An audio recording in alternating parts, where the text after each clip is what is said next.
You've been told your whole life to be humble, to not take up too much space, to wait your turn, to shrink yourself so others feel comfortable. And where has that gotten you? This book isn't about arrogance. It isn't about stepping on others or faking confidence with hollow affirmations in front of a mirror.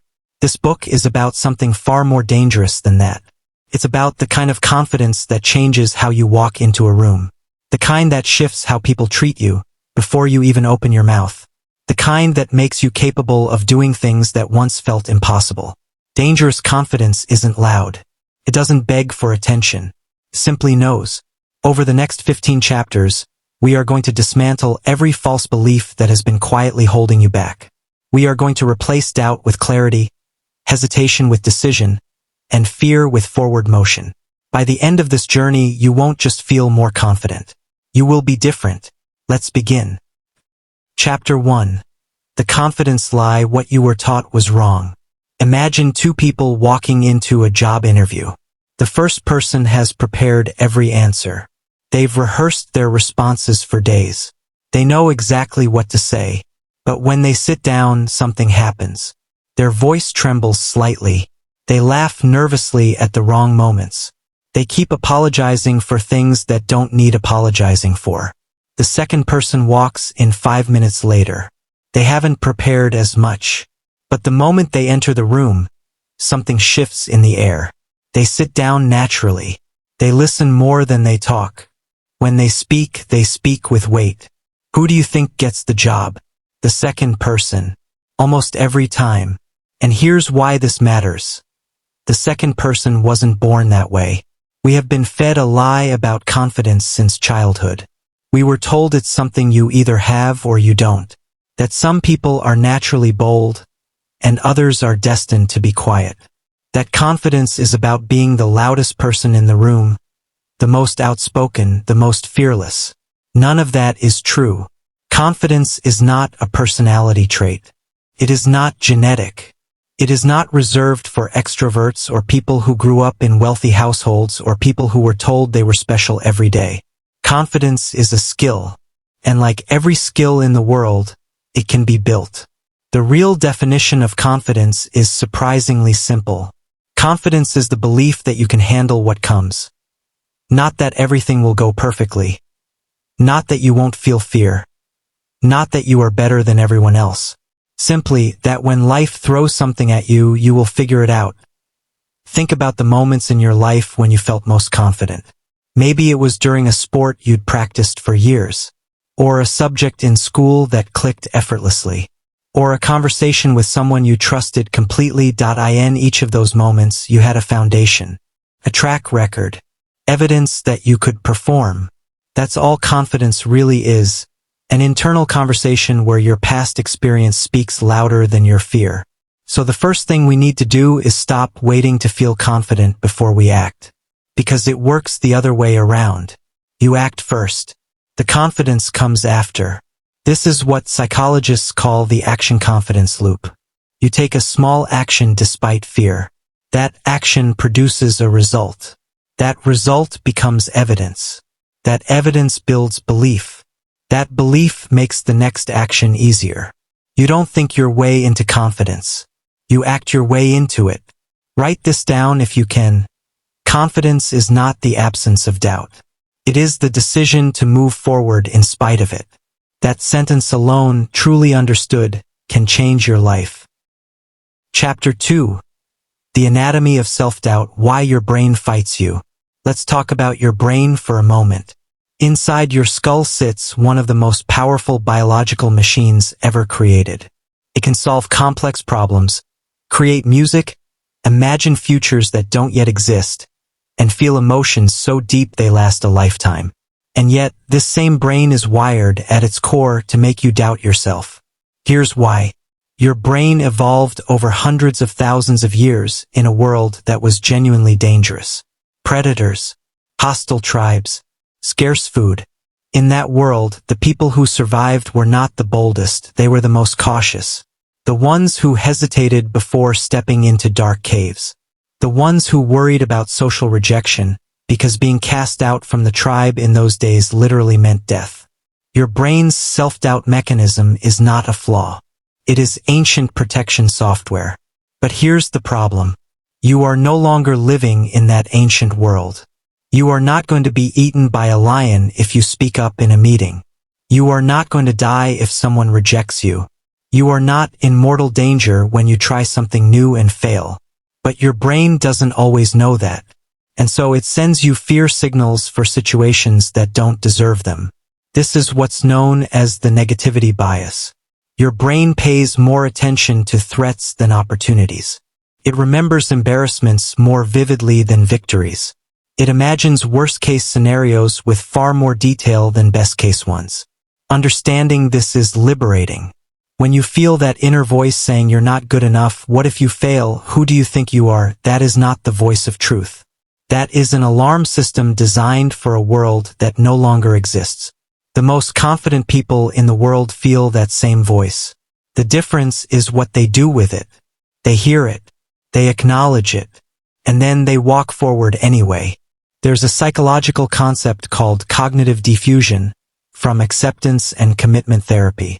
Instead of fighting your negative thoughts or trying to silence them, you simply observe them without believing them. You say, I notice I'm having the thought that I'm going to fail. Not, I am going to fail. That tiny shift from being inside the thought to watching the thought creates psychological distance. And in that distance, you find freedom. Your doubt is not your enemy. It is simply noise. Learn to hear the noise and move anyway. Chapter 3. The Foundation: How to Build Confidence That Lasts. Every tall building in the world has one thing in common before it rises into the sky. A foundation, laid deep underground, invisible to everyone watching, carrying the weight of everything above.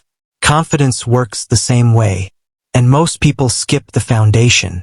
They try to build confidence through motivation videos, morning hype playlists, power poses in bathroom mirrors. And those things can give you a temporary boost. But without a foundation, they don't last. So what is the foundation of true confidence? It is made of 4 stones. Stone 1, competence. The most reliable source of confidence in any area is being genuinely good at something. This sounds obvious, but most people chase the feeling of confidence without doing the work that creates it. Want to feel confident in public speaking? Speak publicly 50 times, 100 times. The nervousness will not disappear, but it will transform. From paralysis into energy. Want to feel confident in social situations? Put yourself in social situations, deliberately, repeatedly, even when it's uncomfortable. Competence is built through repetition. There is no shortcut. But there is good news. You don't need to be an expert to feel competent. You only need to be better than you were yesterday. Stone 2, values. People who know what they stand for are harder to shake. When someone insults you, and you have a clear sense of your own values, the insult slides off because it doesn't match your internal truth. When you don't know your values, other people's opinions fill that vacuum. Ask yourself, what do I actually believe in? What am I unwilling to compromise on? What kind of person am I becoming? Write the answers down. Return to them when doubt creeps in. Stone 3, self-compassion. This one surprises people. Research by psychologist Kristin Neff shows that self-compassion, treating yourself with the same kindness you'd show a close friend, is more strongly linked to confidence than self-esteem. Self-esteem says, I am good because I perform well. Self-compassion says, I am worthy even when I fail. Confident people are not people who never fail. They are people who fail and don't collapse because of it. That resilience comes from self-compassion. Stone 4, identity. The most powerful force shaping your behavior is your identity, the story you tell about who you are.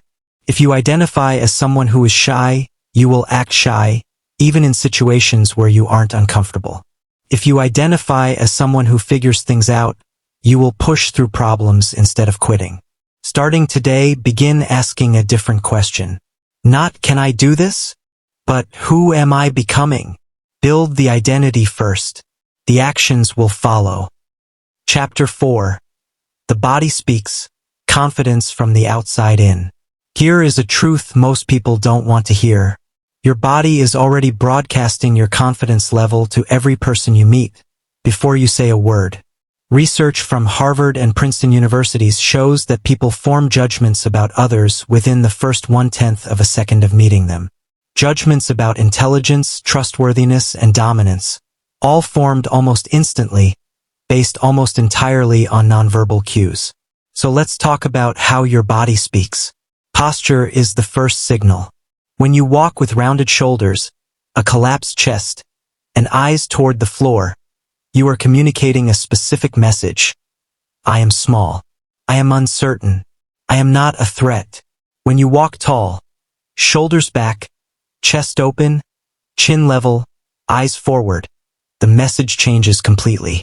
Now here's the fascinating part, and this is backed by neuroscience. Your body doesn't just communicate your confidence to others. Communicates it back to you. When you hold a powerful posture, your brain releases more testosterone and less cortisol, the stress hormone. You literally feel more confident because of how you are holding your body. Eye contact is the second signal. Confident people don't stare in an aggressive way, but they hold eye contact when someone is speaking to them.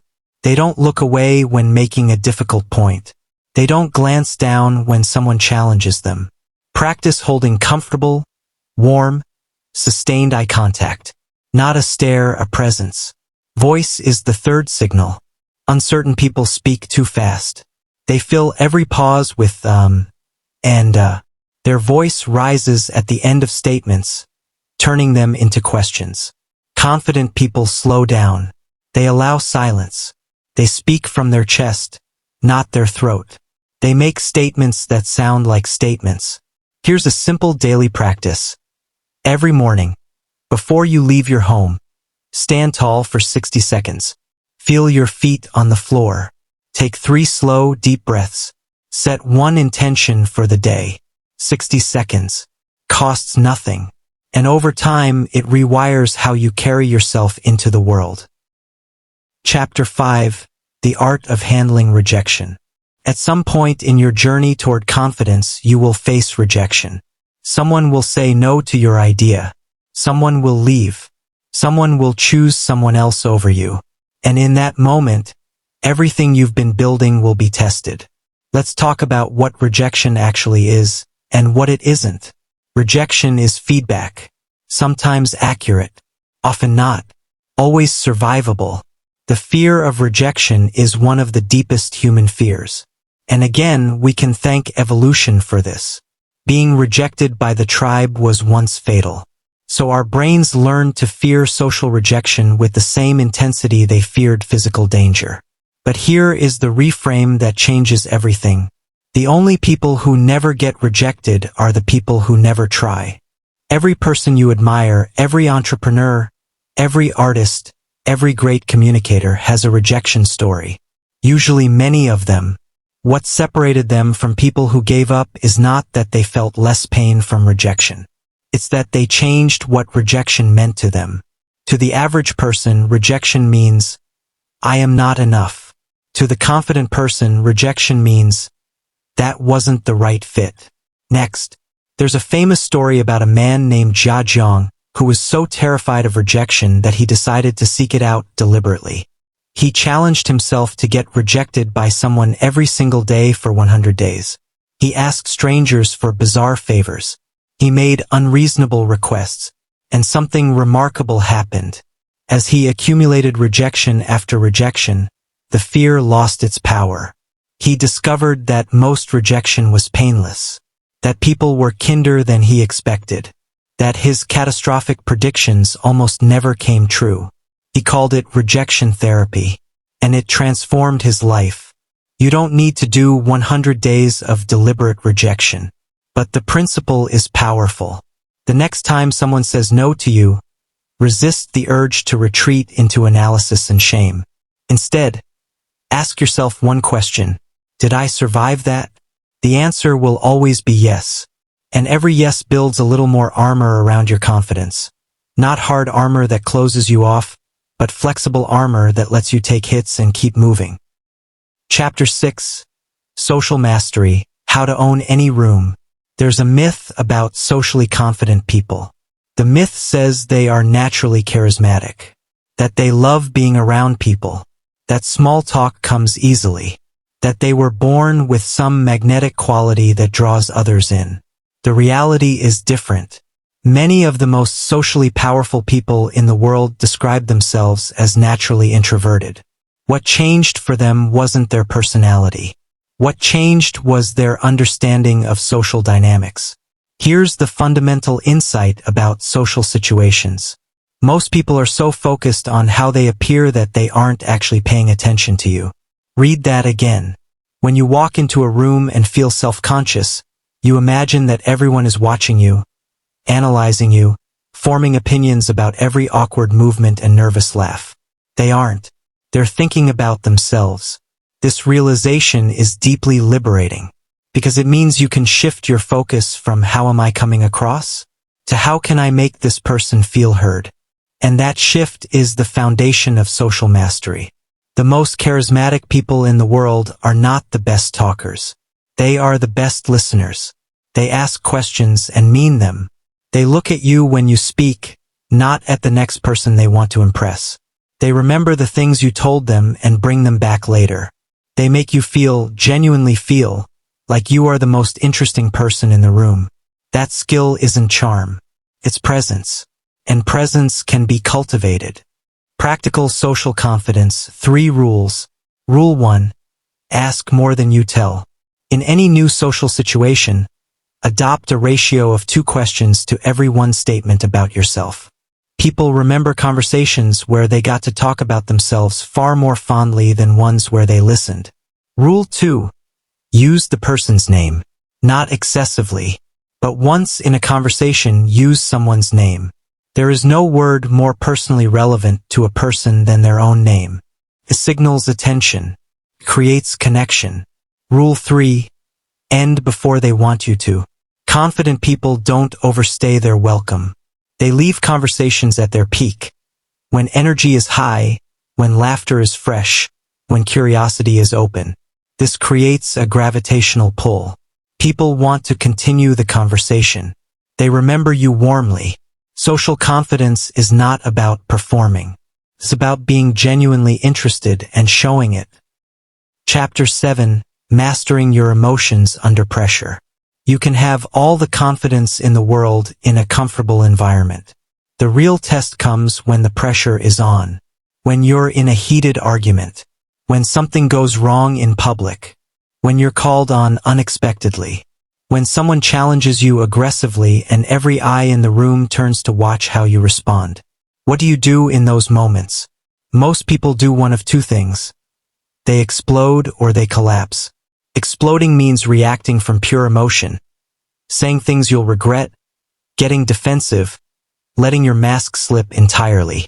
Collapsing means going blank, withdrawing, going quiet at the exact moment when presence is needed most. Neither of these responses is confidence.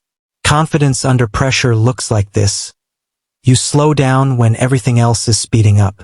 This is a learnable skill, and its foundation is breathing. When your body enters a stress response, your heart rate spikes, your breathing becomes shallow, and your prefrontal cortex, the rational, wise part of your brain, goes offline. The fastest way to bring it back online is to take control of your breath. A simple technique. Breathe in for 4 counts. Hold for 4.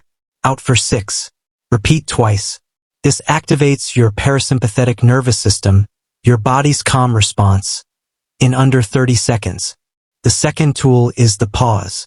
Confident people are not afraid of silence. When challenged or caught off guard, they don't rush to fill the silence with words. They pause. They think. Then they speak. That pause to others looks like composure. It is composure. And here's the deeper practice.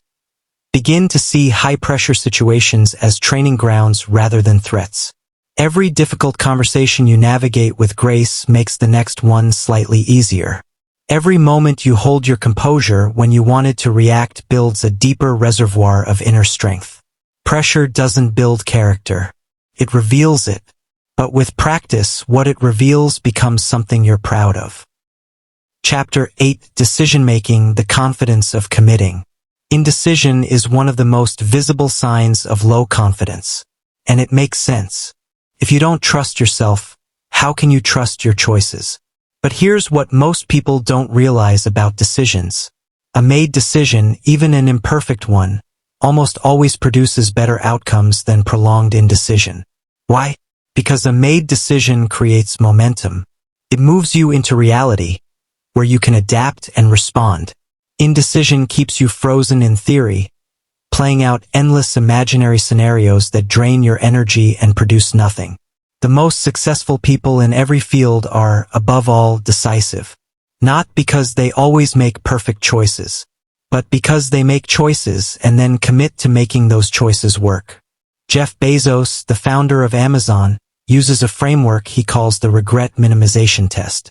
When facing a difficult decision, he asks, "When I am 80 years old, looking back on my life, which choice will I regret more?"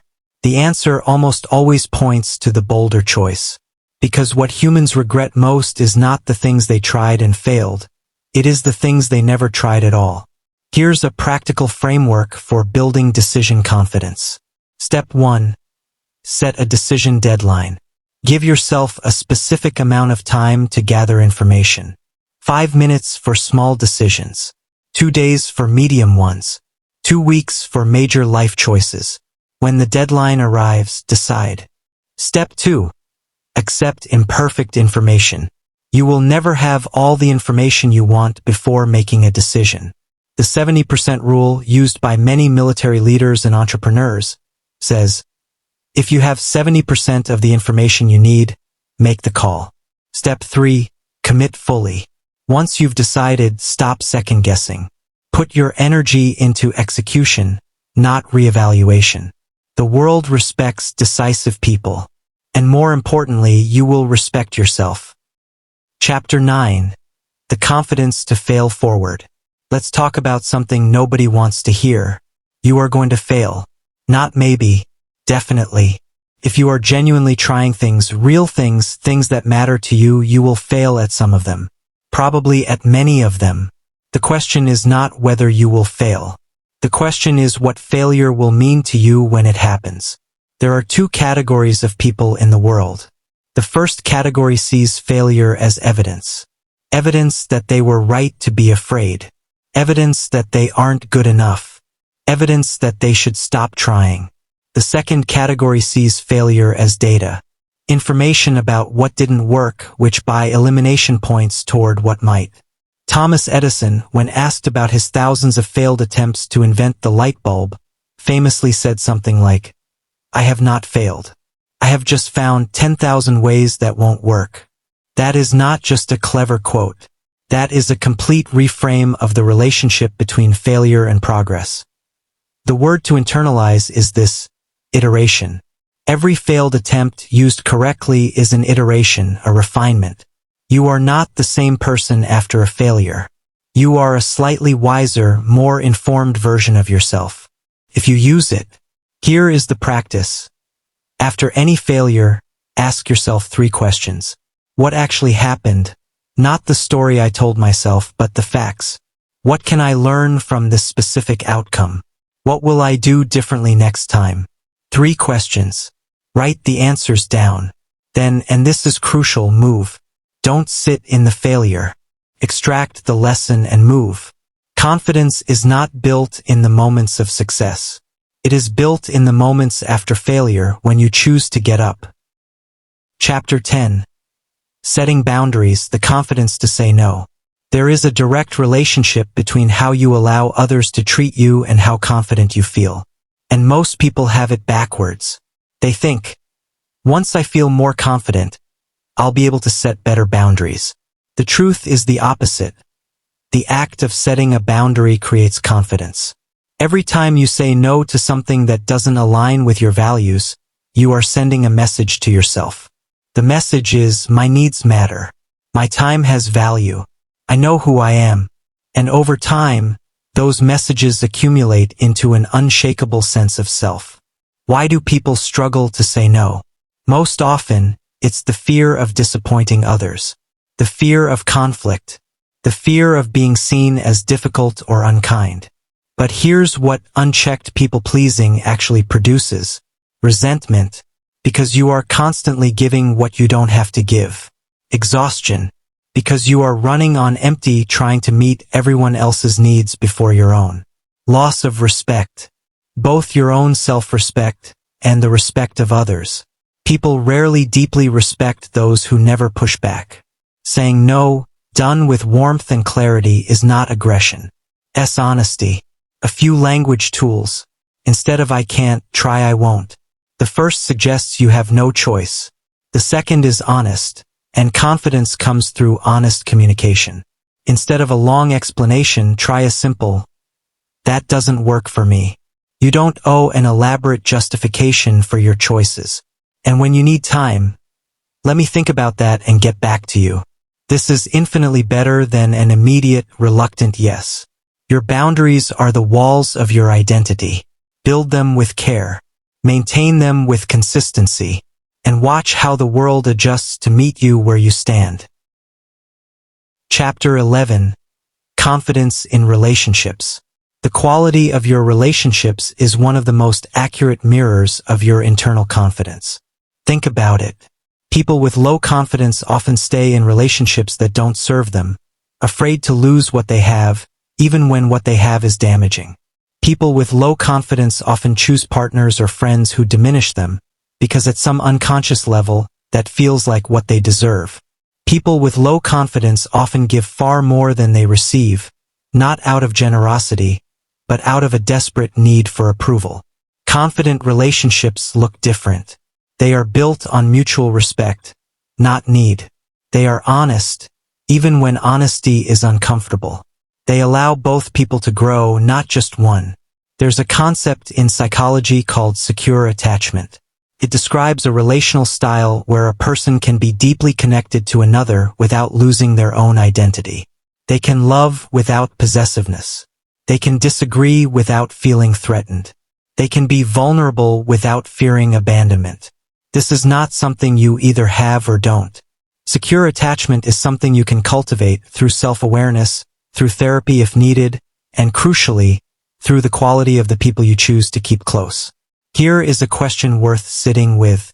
Do the people closest to me make me feel more like myself or less? That answer alone can be a compass. And one more truth about relationships and confidence. The most attractive quality in another person is someone who is genuinely at peace with who they are. Not perfect, not the richest or the most successful. Simply at peace. Cultivate that in yourself, and you will naturally draw in people who meet you at that level. Chapter 12. Confidence and Purpose. Finding your direction. There is a kind of confidence that goes beyond social skills and posture and handling rejection. It is the deepest form of confidence. And it comes from genuinely knowing why you are here. Purpose is the backbone of unshakable confidence. When you have a clear sense of direction, the opinions of others stop being the primary navigation system of your life. What other people think of your choices becomes less important than what those choices are building toward. Viktor Frankl, the psychiatrist who survived the Nazi concentration camps and went on to write one of the most important books of the 20th century, observed something remarkable. The prisoners who survived the most extreme suffering were not necessarily the physically strongest. They were the ones who had meaning, who had something, a person they loved, a mission they believed in, a vision they were committed to that gave their suffering a reason. Meaning doesn't just make suffering bearable. It makes action inevitable. You may be thinking, but I don't know what my purpose is. That's okay. Purpose is rarely discovered through thinking. It is usually discovered through doing. Start here. What activities make you lose track of time? What problems in the world genuinely anger or sadden you? What do people consistently come to you for help with? The intersection of those three answers is often where purpose lives. You don't need to find your life's grand purpose today, but commit to something that matters to you. Give your energy to it consistently. Watch how your confidence grows, not because you performed better socially, but because you are building something real. Chapter 13. Daily Habits of Genuinely Confident People. Confidence is not built in grand moments. It is built in small decisions made daily that compound over time. Here are the habits that consistently appear in the lives of genuinely confident people. Habit 1. They move their bodies. Daily physical movement, whether that's lifting weights, walking, swimming, dancing, is one of the most reliable confidence builders known to psychology. Exercise releases dopamine, serotonin, and norepinephrine. It reduces anxiety. It builds discipline. It changes the way you inhabit your body. You don't need an elite athletic program. You need consistency. Habit 2. They protect their inputs. Confident people are selective about what they consume. Not just food, information, social media, news, the conversations they allow into their daily mental space. If you start every morning by reading about catastrophes, comparing your life to edited highlight reels, and absorbing other people's anxieties, you will carry that weight into your day.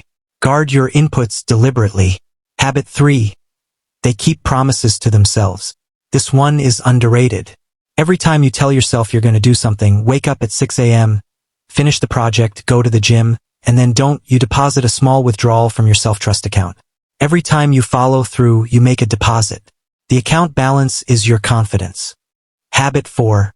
They spend time in discomfort deliberately. Confident people regularly do things that are slightly outside their comfort zone. A cold shower. A difficult conversation they've been avoiding. A new skill that makes them feel like a beginner. Not because they enjoy discomfort, but because they know that each time they choose challenge over comfort, they expand the range of situations they can handle. Habit 5. They reflect. At the end of each day, confident people take 5 minutes to review. What went well? What would I do differently? What am I grateful for? This is not navel-gazing. It is the accumulation of wisdom, turning experience into growth. Small habits.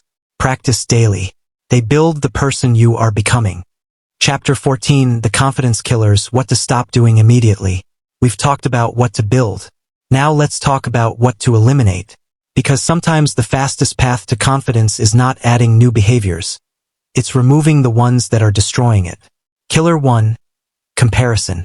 Theodore Roosevelt called comparison the thief of joy. He was right.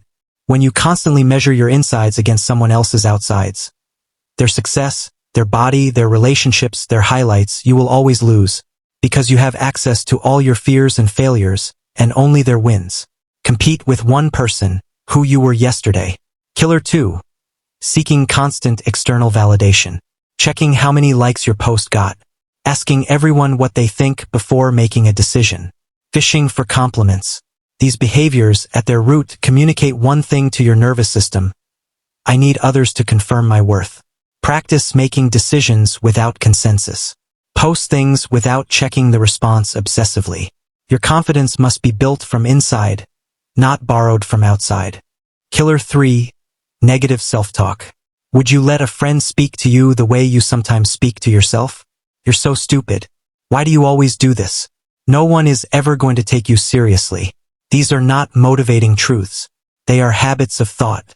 And like all habits, they can be changed. When you catch a harsh self-judgment, simply replace it. That didn't go the way I wanted. What can I learn from it? Same situation. Different internal response. Different outcome. Killer 4. Avoiding uncomfortable situations. Every time you avoid something that makes you anxious, the anxiety grows. This is avoidance reinforcement. Your nervous system learns that the avoided thing is genuinely dangerous, because you keep fleeing from it. The only way to reduce the anxiety is to face the situation repeatedly and experience that the feared outcome either doesn't happen or is survivable. Identify one thing you have been avoiding. Take one step toward it this week. Not a leap, a step. Chapter 15, The Dangerous Confidence Mindset, Who You Are Becoming. We've covered a lot of ground together. You've learned that confidence is not a personality trait but a skill. That your brain's self-doubt is ancient software running in a modern world. That the body speaks before the mouth does. That rejection is data, not verdict. That pressure is a training ground. Pause. But I want to leave you with something beyond technique. Something about identity. Pause. There is a version of you that exists in the future. This version has walked through the discomfort you are currently afraid of. Has had the conversations you've been avoiding. Has failed and gotten back up enough times that failure no longer holds the same fear. has built something, a skill, a relationship, a business, a life that they are genuinely proud of. Pause. This future version is not a different person. They are you with more repetitions behind them. Pause. The gap between who you are now and who that person is not filled with luck or talent or a perfect plan. It is filled with small, consistent, brave choices, made one day at a time. Pause. Dangerous confidence is not about never being afraid. It is about choosing action when fear is present. It is about respecting yourself enough to hold your ground. It is about believing, not blindly, but with evidence built brick by brick through your own experience, that you are capable. Here is your final assignment from this book. Not a technique, not a framework, a simple commitment. Starting today and every day from here, you will do one thing that the version of you from a year ago would have been afraid to do. One thing, every day. Some days it will be small, a difficult conversation, sending the application, going to the class, speaking up in the meeting. Some days it will feel massive, but every single day you will choose to move in the direction of growth rather than comfort. Over months and years, those daily choices will accumulate into a life that looks, from the outside, like natural confidence. And from the inside, it will feel like coming home. Because dangerous confidence isn't something you put on. It is something you grow into. This is your moment. Begin. Thank you for spending this time investing in yourself. If this audiobook moved you, challenged you, or gave you even one idea that makes tomorrow different from yesterday, then it has done its work. Share it with someone who needs to hear it. Leave a comment with the chapter that hit hardest. And come back to the chapters that challenge you most. Until next time, keep moving forward.